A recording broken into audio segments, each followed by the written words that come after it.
Oh, it wasn't. Was it the Eagles? It was not. It's Washington. Wait. Washington's won a Super Bowl? Yeah, they won in 91.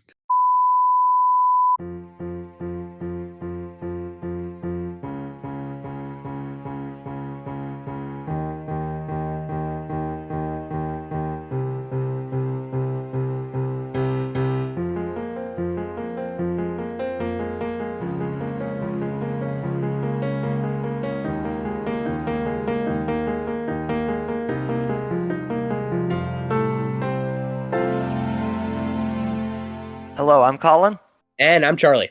and welcome to episode 4 of season 3 of C&C Talks. Just a reminder, we release episodes every week and we talk about politics, world events, and sports. It's currently Wednesday, January 24th, 2024 at about 8:30 p.m. Pacific time as of us recording this. Yep, and it's a somewhat busy episode, Charlie. We're going to start with big news in the presidential races, and we'll start on the Republican side with Ron DeSantis, the governor of Florida, and as of right now, no longer a presidential candidate, announcing over the weekend that he was dropping out of the presidential race after a disappointing second place finish in Iowa, where he lost to Trump by over 30 points, and bad polling everywhere else, given that Iowa was essentially the only place that he really focused on. Charlie, what do you make of this news? I mean, really before his campaign started, we thought maybe he might be able to get something done. But if you remember back to just, I don't know, half a year ago when he opened up his campaign, that disastrous opening that it has, and it's just gone downhill from there. He really had no chance. It was just a matter of time before his campaign was up, and I think I think though that he did jump ship a little bit too early, because there was an interesting point made. I believe I heard this on NPR a few days ago, that this interesting situation that Nikki Haley's in, and I think Ron DeSantis is in too, because even if they lose to Trump, which is very likely, this does benefit them for 2028 if Trump is either can't run because he's been president twice, or is, considering his age, is not able to run anymore, Yeah, I or mean, because of the criminal cases. I think So that's I true. think I think he left too early. I don't know, because I also feel like, right, his term as governor is going to be up in 2026. He's term limited. I just think that he kind of destroyed his political career, but I do want to just focus on this campaign for just a couple more minutes, because we just witnessed what may be the worst presidential campaign, Charlie, of all time. It was bad from the very beginning. I mean, honestly, from what he didn't do at the beginning, he declined to announce that he was running for a while. Instead, he acted like he was running, but he never officially jumped into the race. He could have taken so much momentum that he had from the midterms, winning in Florida by 20 points. All of his endorsements seemed to win. He could have just taken all of that momentum and launched it straight into a presidential campaign. But no, he waited for 6 months after the midterms to announce his campaign, at which point all of that momentum was gone. He announced it in possibly the worst way possible on Elon Musk's Twitter, on a Twitter space, which just went absolutely horribly. We discussed that back when it happened, and it didn't really get better, because the more exposure he got, the more clear it was that he was just not a viable candidate, mostly because he really has no people skills. He cannot talk to people. He looks really awkward all the time. It feels really awkward and cringy listening to him talk or watching him, like his actions, the way that he smiles, the way that he stands or really doesn't even know how to stand. And then just like dumb campaigning. There was so much ammo that the Trump campaign was able to use to attack him on. I mean, it was terrible, and did all of this stuff in Florida, the 6-week abortion ban, the entire war with Disney, all that because he thought it would really help him win. Banning all the books, all this to help him win. His campaign, he hinged his political future, I would argue, his career, on this idea on this gamble, really, that his lawyers could beat Disney's lawyers. And that's never a bet you want to take, and that is, I think, a big part of the reason, but again, not the only reason that the DeSantis campaign and his entire career really has flamed out spectacularly. Yeah, absolutely. Let's move on now to the New Hampshire primaries. We got the results we expected, Trump winning their Republican primary and Biden winning the Democratic primary, but Haley did decently. Yeah, I'd say she overperformed expectations slightly, but here's the thing that I think we have to be careful of when we're looking at this Republican primary right now, is that when we talk about this like being a race, we have to understand the entire idea that this could even be somewhat close is just a narrative that's essentially been created by the media in order to boost ratings, because a close race is better for TV viewers. It's better if you're a print edition to get readers. There's no evidence that we've seen so far to suggest that this is actually a close race. New Hampshire was looking like the state that Nikki Haley would probably do the best in, and she still lost it by double digits. So I'm supposed to believe that she can actually beat Trump? I mean, I just don't see that. Maybe if Trump somehow, maybe if the disqualification on the ballot goes through, there's a whole bunch of factors that, for whatever reason, could mean that Trump just won't be able to run, and then maybe it's Haley, maybe. But I don't see any chance that she can beat Trump. Not that she cannot be the nominee, but that she can beat Trump. Now, on the Democratic side, this was, I think, a lot more interesting, actually, Charlie, because we've been saying it's clearly going to be Biden. It's clearly going to be Biden. Well, so what's interesting is that the Democrats back a couple years ago, they changed the order of their primaries. They're going to have South Carolina be first. Now, New Hampshire has a state law that's really has no merit. It's completely unenforceable, that they have to be the first presidential primary state, that they have to be. And so they moved their primary up against the wishes of the Democratic National Committee. So the Democratic National Committee responded by stripping the state of New Hampshire of their delegates at the convention this summer, which essentially means that their primary is irrelevant for the broader goal of nominating a candidate. So Biden didn't even bother running in New Hampshire. He didn't put his name on the ballot, and New Hampshire might be one of the easiest states to get your name on the ballot. So it was really Dean Phillips and Marianne Williamson, the two Biden challengers who really aren't challengers. They haven't actually done a lot of challenging yet. So it was these two people. Phillips, for whatever reason, decided to essentially campaign relentlessly in New Hampshire, despite it not being a relevant state at all for the presidential campaign. In fact, he's missed something like 20 votes in Congress in order to be campaigning in New Hampshire. So we're really glad to see that he has his priorities straight. But you know who won the Democratic primary? It wasn't Dean Phillips. It wasn't Marianne Williamson. It was Joe Biden. But I thought he wasn't on the ballot. Yeah, he won a write-in campaign. By a lot. By over 30 points. Nearly 60% of New Hampshire voters in the Democratic primary wrote Joe Biden's name in. So I think that says a lot. We hear a lot about how we're heading into an election that nobody really likes either of the candidates. It's Biden or Trump, right? It's gonna be one of the two. No one likes either one. No one wants either of them to be president. That's simply not true, right? Republicans have had an opportunity time and time again to nominate someone else. They keep voting for Trump. Clearly, he is wanted on the Republican side. Maybe not by enough Republicans for him to be able to actually win a general election, but that's who the Republicans want to be their nominee. It's clear as day. And on the Democratic side, I'm tired of this anti-Biden narrative that the left doesn't like him at all. Sure, maybe some of them don't, but there was still enough enthusiasm among Democrats that they looked at their choices on the ballot and said, you know what? Not only don't want to vote for any of these people, we're going to write Joe Biden's name onto the ballot. You're telling me that you're telling me that no one wants him, and yet 60% of people in New Hampshire, 60% of Democrats, not only voted for him but wrote him in? I mean, just give me a break, Charlie. Yeah, I mean, that's frankly just ridiculous. All right, let's move on now to Colin's rant of the week. I'll give this over to you. You can explain what you're talking about, and go ahead. I don't think it's really a rant compared to some of what I say. Just wanted to really quickly note something about Donald Trump, because it's been known for a long time that mentally he's not that well. I mean, I'm not a doctor. I don't pretend to be one. It would be very, very wrong of me to imply that he has some sort of mental disease, given that I have no evidence for that.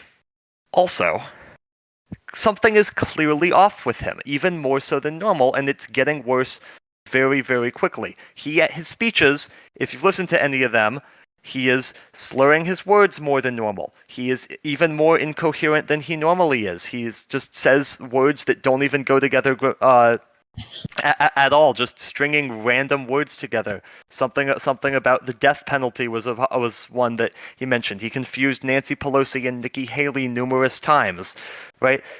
And all that on top of the fact that he's looking more and more disheveled than ever, and he's still bragging, even more so now than ever, about how he passed this dementia test, how he aced this dementia test. He claims it just proves that he's cognitively there, and that he challenges Nikki Haley to the same test, and he thinks that he'd do better than her.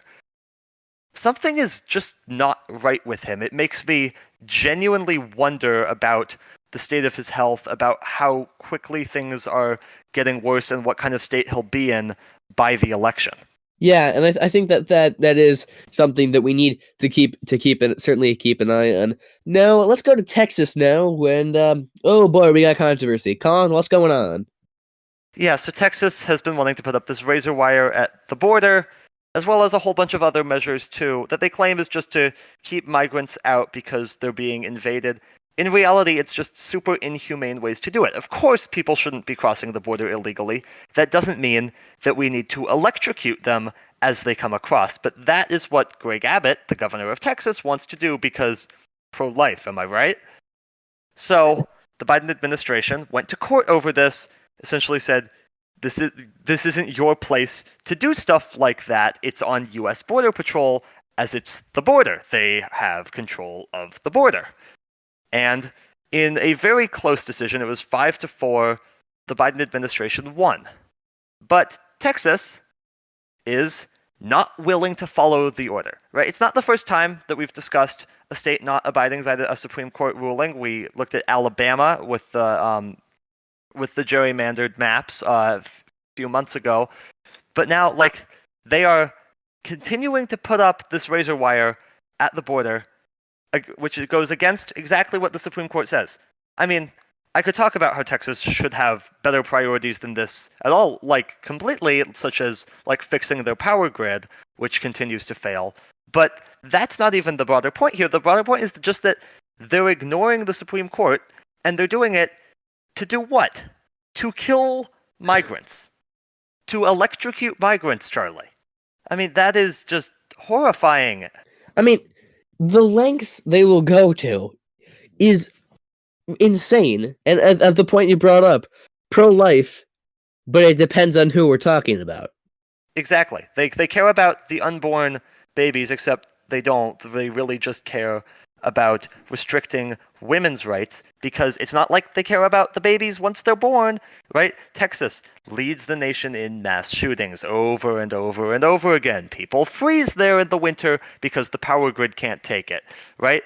They do not care. Cruelty is the point for Greg Abbott and the rest of the Texas Republicans. Yes, it is.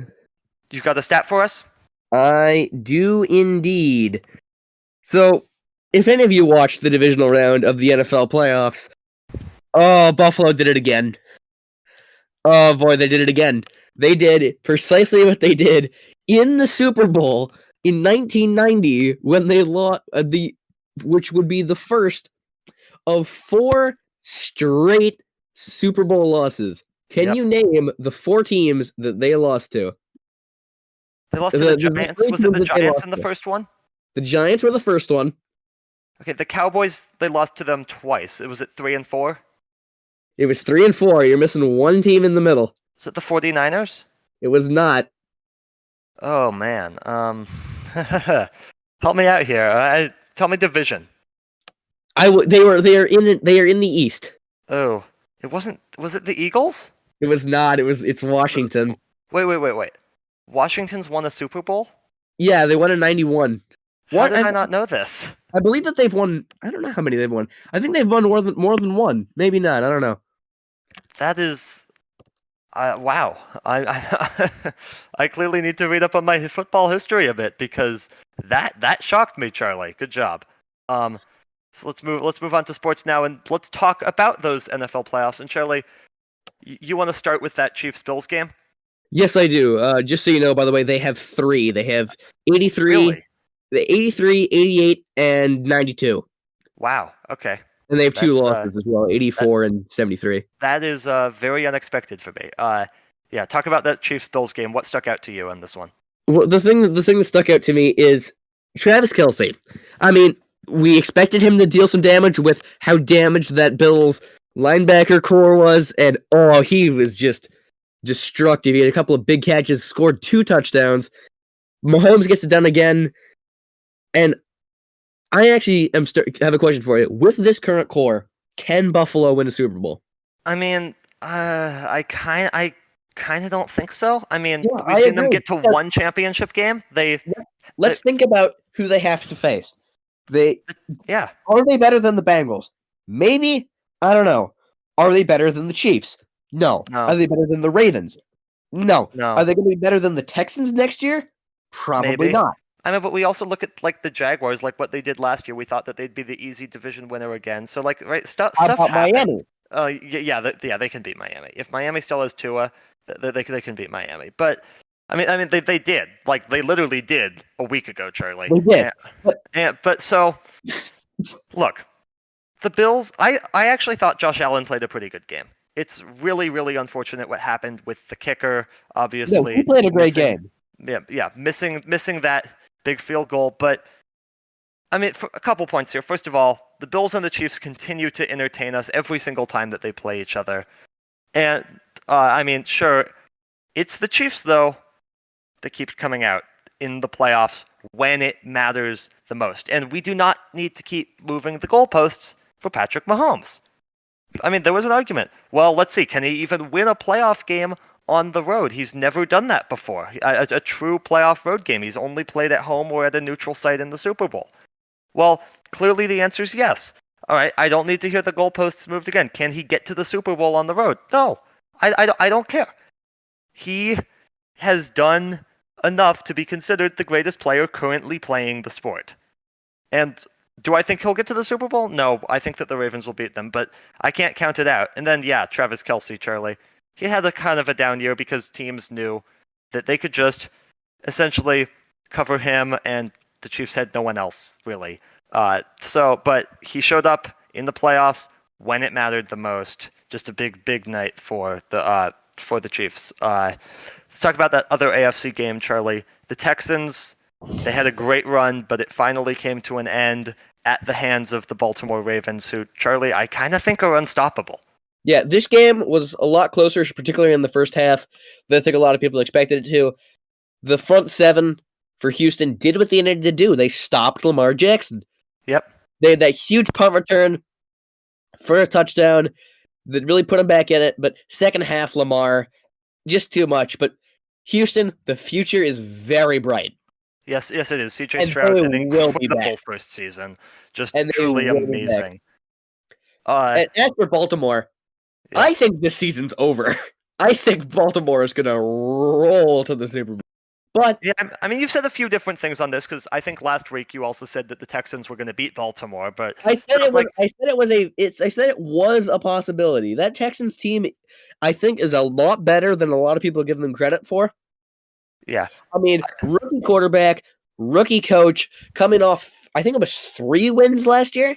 Yeah, something like that. Yeah, it's. I think they had a tie though too. So yes, it was 3 wins and a tie. I'm pretty sure. Yeah. So this is the thing about this AFC Championship game though.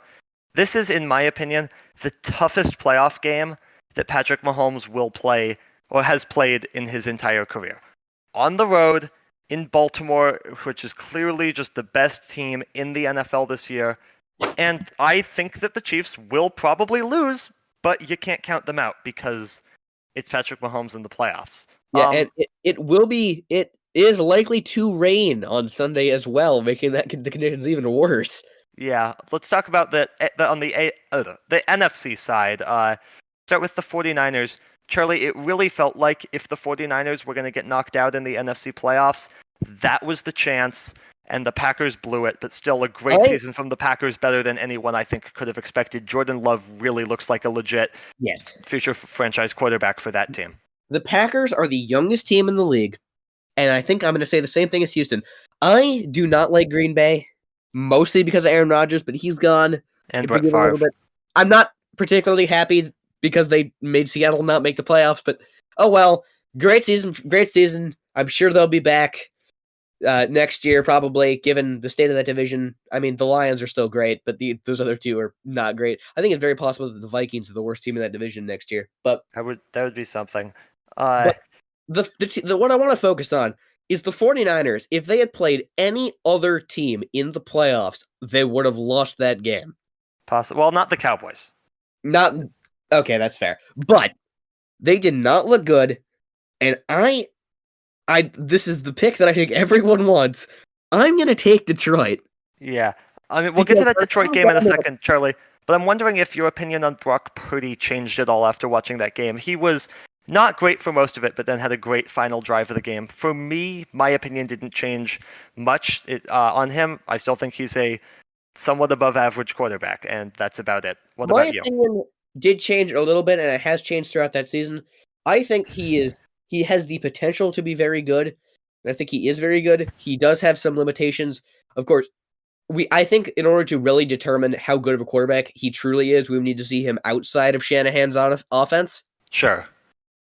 But I do think with the system he's in, he can perform at a very high level unless he's playing Baltimore, which we proved early in the year. So we'll see. He might have a chance to redeem himself. But when it comes down to it, I think Detroit's going to come away with it. I've seen some great defensive schemes with them. They've been blitzing some secondary. They got some good hits on Mayfield last week with that. And I think just if in the clutch moments from what I saw, I think Detroit's going to take it. But yeah, I did really like that the Detroit game. Another really, really impressive showing from Detroit. Any other thoughts on the NFL playoffs before we move on?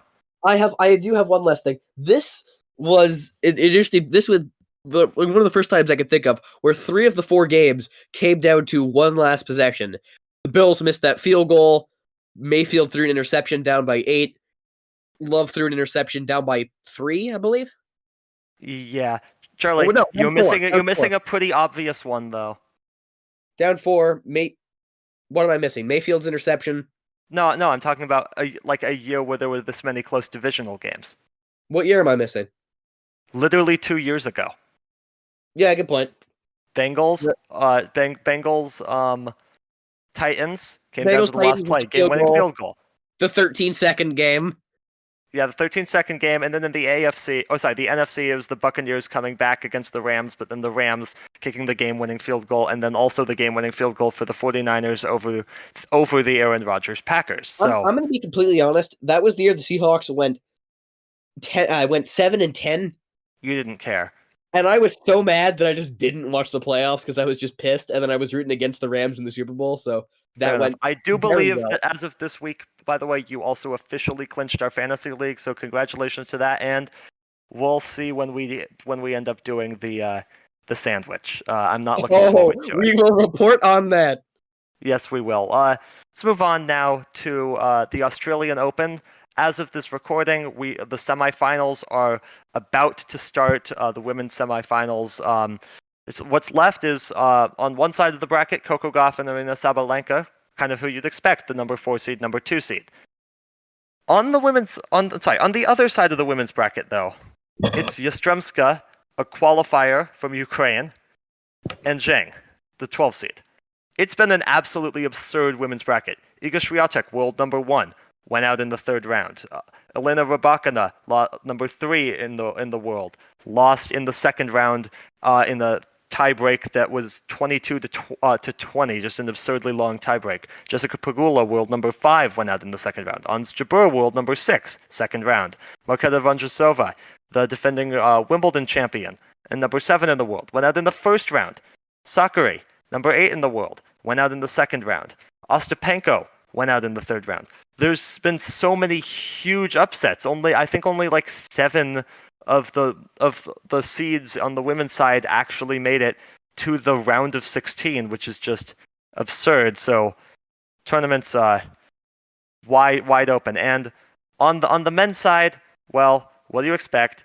Djokovic again doing his thing as always. He'll face Yannick Sinner in the semifinals, world number 4, and then Medvedev, world number 3, also in the semifinals. He'll face Alexander Zverev, the world number 6, after he beat Alcaraz. Should not forget to mention that Zverev is currently expected to face trial in May for domestic violence allegations.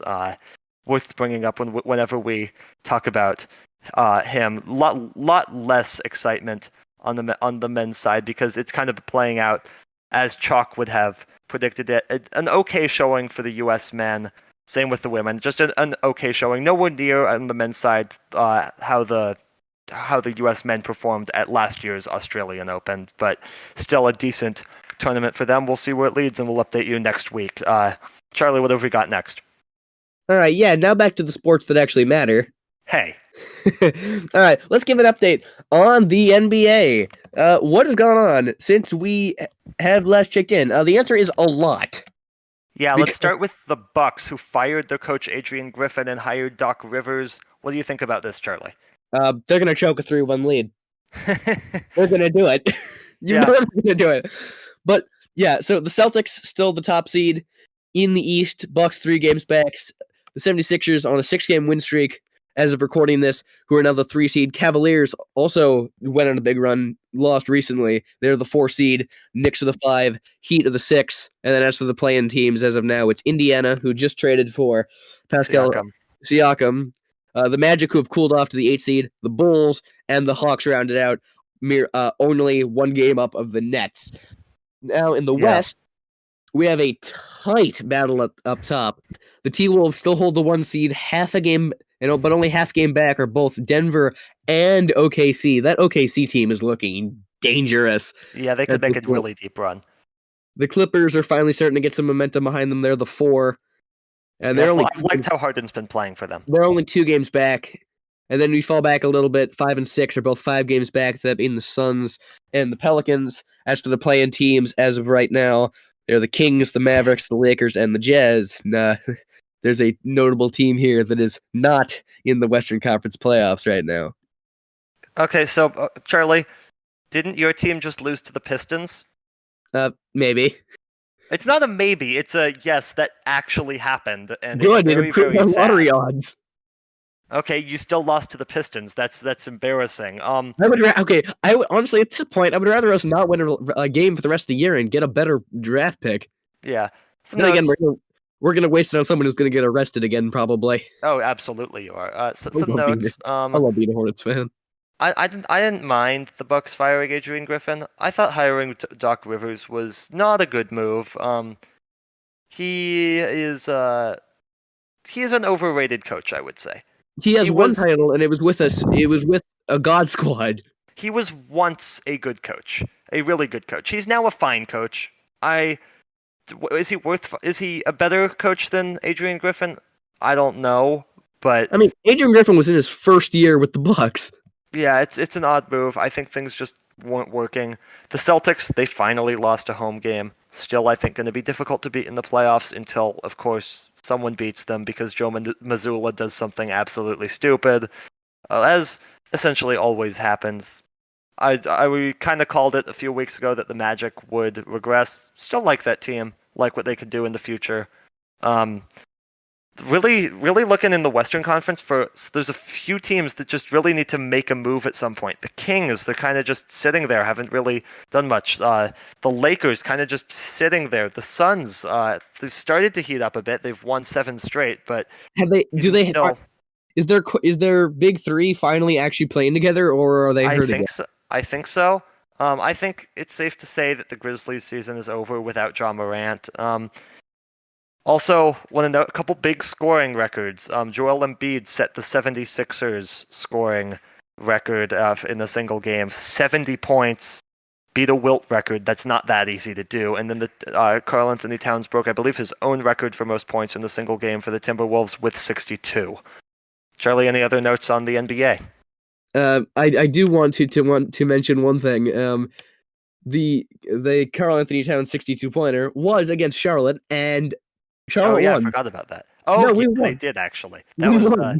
That was So weird. we can beat a 62-point performance, but we can't beat the Pistons.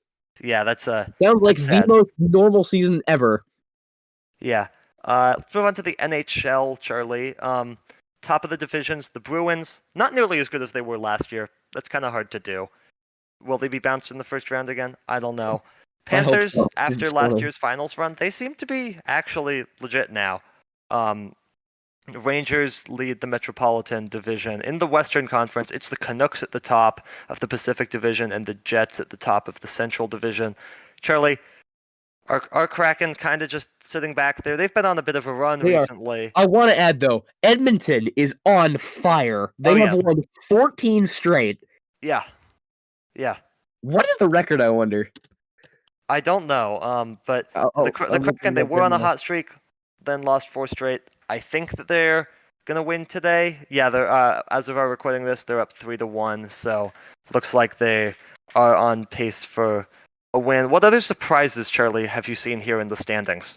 I real quick do want to mention, if you include ties, the longest undefeated streak is 35 games. Oh wow, yeah, that's So I don't think Edmonton's getting there. Yeah, I don't think Edmonton's getting there. But what's stuck out to you? Who knows? I mean, the Canucks having a surprisingly good year. They were awful last year. Yeah, but it's surprising to see where they are. Just I don't follow hockey too much, also considering we're not having a great year. I've been looking up in the stands a little bit, but you'll watch the playoffs if we get there. Yeah, hockey is not a sport that I watch a lot. I should watch a little bit more of it than I do, but yeah, that's really all I got here. Let's yeah, here's the problem, Charlie, for the Kraken's playoff chances right now.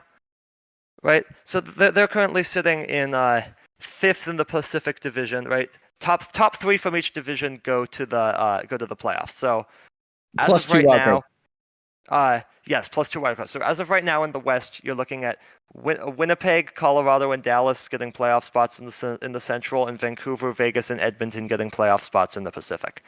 So then you look at the wildcard standings. The Kings are 6 points ahead of the Kraken, but that's the only team in the wildcard standings, at least in the Pacific Division, that's ahead of them. But then the Kraken are currently tied with points with the 7th team in the Central Division, the Minnesota Wild. Yeah, and that is where you run into a problem. Because that division is absolutely stacked. Now, at the same time, you currently only need 51 points as of right now to get in. Kraken have played 1 fewer games than Nashville, who currently would have that spot, and they're only 4 points back of that. So they have a shot, but they've also got a lot of teams that they have to pass really, really quickly. So we'll see. But there is a lot of season left. Yes, nearly half the season left. Lots can change. They were on a run, kind of have gone cold. We'll see what happens there. I could also see Michigan's just in general, well, except for the Pistons, has had a really good sports year. I could see the Red Wings going on a run. They've won 7 of their last 10 and are looking good for sports success. As of now, I believe, the Detroit Red Wings have a playoff spot, which would be kind of incredible if they're able to pull that out. Charlie, let's move on to what happened at Sports Illustrated, where they, on Friday, essentially laid off all of their staff in what is just a disaster for sports journalism. Sports Illustrated was on the decline, but such an iconic publication that just met its end because, well, greedy executives, essentially. Yeah, it is really sad to see Sports Illustrated go. But do I have it? Who was on the final cover? I do not know who was on the final cover, but I believe that Martha Stewart was on the final swimsuit edition, which is honestly quite funny. That is very funny. Yeah. All right. And then finally, before we get out of here, talk about this USA basketball roster, because they've put together a pool of players who may represent the U.S. at the Olympics. I believe, they'll only get to choose 12 of them. They've put together a pool of 41. Some big names on the list: Steph Curry, Anthony Davis, Kevin Durant, Anthony Edwards, Joel Embiid. I believe, LeBron James is on it, Kyrie Irving, Kawhi Leonard, Damian Lillard, Jason Tatum, Trey Young, Jimmy Butler, Jalen Brunson, Jalen Brown, Devin Booker, Paolo Banchero, Bam Adebayo. That's just to name a few. Oh, De'Aaron Fox, I didn't even see him on there. Chet Holmgren. They have to choose 12 of those players plus more. Drew Holiday, another one. It's going to be some very difficult decisions for Team USA, though. I guess it's better that than not having enough star players. Loaded with talent. We'll see what Grant Hill and Steve Kerr do there. Charlie, notably left off this list is Draymond Green. Yeah, I mean, I think we understand why that is. I think it's the right decision. I think it is too. I mean, would I have put him on this list? Maybe, just so at least you can continue to consider him. But in terms of actually making the roster, unless something drastic changed, I don't see how you could do that. Yeah, and I think that'll do it. Yes, it will. Make sure you subscribe to the C&C Talks podcast. Episodes every week wherever you listen to podcasts. Visit our website, cctalks.com, to learn everything you need to know about the show. And make sure to call us with your questions, 360-389-2630. Again, that's 360-389-2630. We'd love to get some questions to answer on the show. And follow us on Twitter at CC Talks Podcast, and follow Charlie at CC Talks Charlie. And join our Discord server, cctalks.com/Discord, a great way for us to interact with you at all times. All this information and more is in the description below.